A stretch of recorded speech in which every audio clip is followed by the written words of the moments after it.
Nutrition et cancer. 20% des cancers sont liés à des facteurs alimentaires.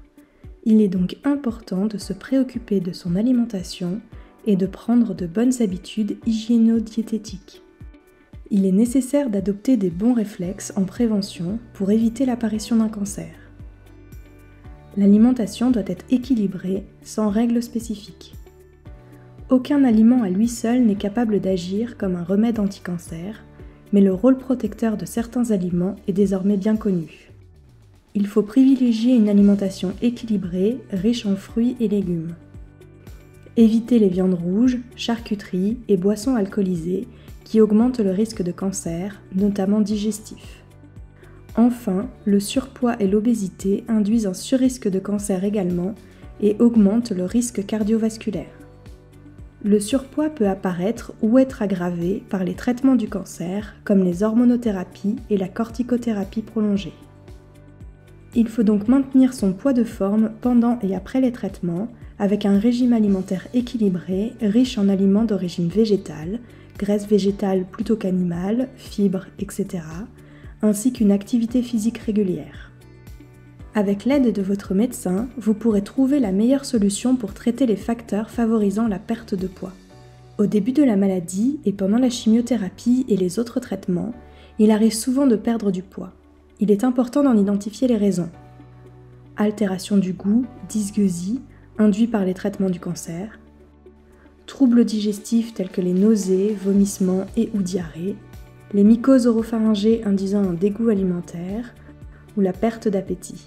Douleurs lors de la prise alimentaire lorsque la tumeur fait obstacle ou après une radiothérapie par exemple. Pour améliorer la situation, il est conseillé de fractionner votre alimentation, c'est-à-dire de faire des repas moins conséquents mais plus fréquents dans la journée, favoriser les éléments que vous aimez, ajouter du citron, herbes, mariner la viande, etc. Lorsque le régime alimentaire est équilibré, aucun complément, notamment en vitamines, n'est nécessaire. Au contraire, des apports excessifs, comme pour le bêta-carotène, peuvent induire un surrisque de cancer. De plus, les compléments peuvent présenter un risque d'interaction avec un certain nombre de traitements du cancer.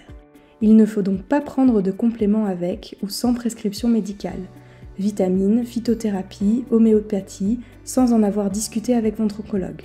Il peut également être nécessaire de compléter votre alimentation par des CNO, compléments nutritionnels oraux, qui sont délivrés en pharmacie sur prescription médicale.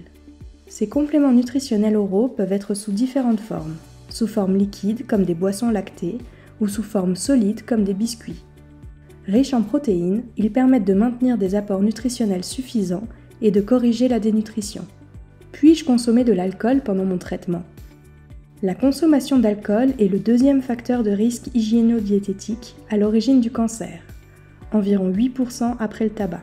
L'alcool est classé cancérigène certain par le Centre international de recherche sur le cancer, CIRC. En consommer trop ou régulièrement augmente fortement le risque de développer certains cancers, du sein, du côlon, du rectum, de l'œsophage. Dans tous les cas, si vous avez des difficultés à équilibrer votre poids, vous pouvez faire appel à l'équipe de nutrition de l'établissement. En première intention, diététicien et médecin nutritionniste. Toute perte de poids supérieure à 2 kg nécessite une prise en charge diététique.